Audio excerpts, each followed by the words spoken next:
Hi there, my name's James Kelly and welcome back to Scot Goes Pop.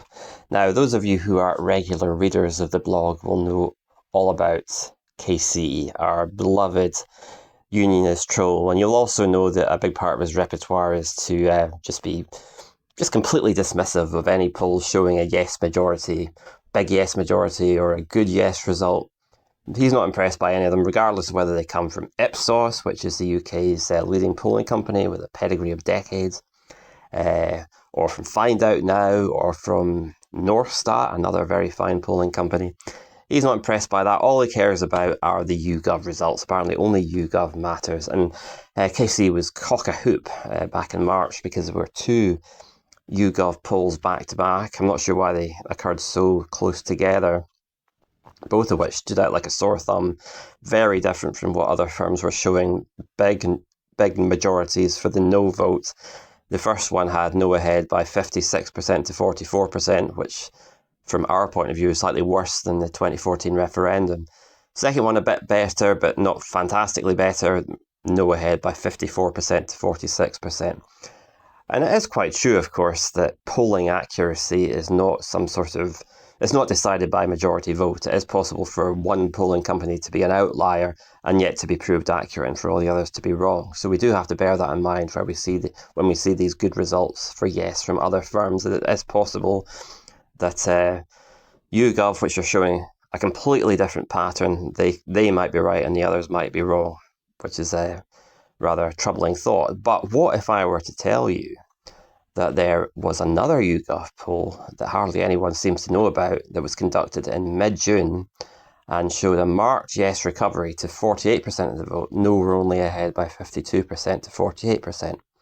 Still not as good for yes as other polling firms were showing at the time, but nevertheless, that's important context which we simply didn't know about, and it shows maybe YouGov coming back towards the pack and gives us important information that perhaps the yes vote is pretty high at the moment, and there's a consistency across polling companies in showing that.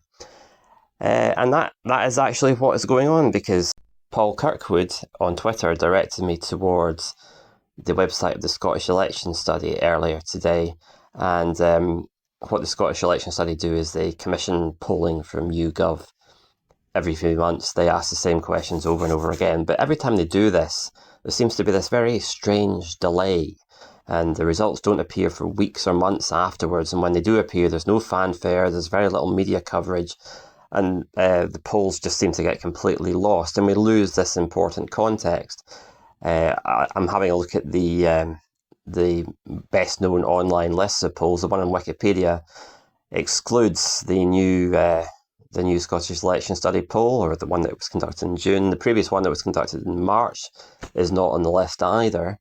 On John Curtis's site, the one from June is not there, but the one from March is there, which is important confirmation that as far as John Curtis is concerned, that these polls from the Scottish Election Study are comparable to the others and should be taken into account. So there is this yes recovery that has gone under the radar with YouGov, and that is can give us quite strong confidence about the strong yes vote, because of course there have been outright yes leads from Ipsos and from Northstat and from Find Out Now. 3 of the last 4 polls from other companies, from the other non-YouGov companies, have shown a clear yes lead. There are other questions that are of interest from the June poll from the Scottish Election Study.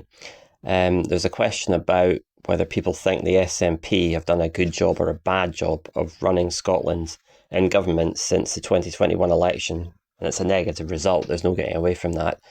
20% say that the SNP have done a good job since 2021, and 49% say they've done a bad job.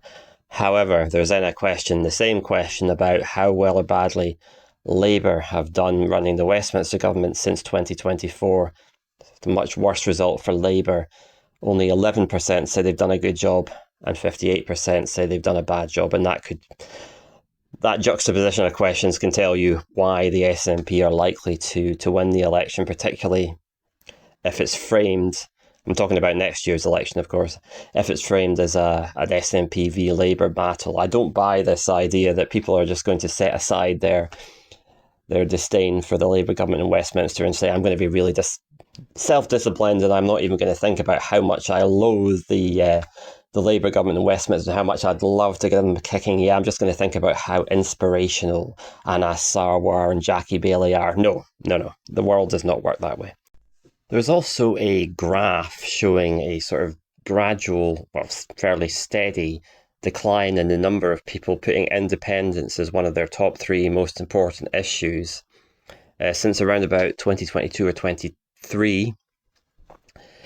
And although that seems like a bad thing, there's a sort of, you can flip it around and turn it into a positive, because it means that there's a remarkably neat correlation between the reducing salience of independence as an issue with voters and the decoupling of the independence vote from the SNP vote, and therefore the decline in the SNP vote.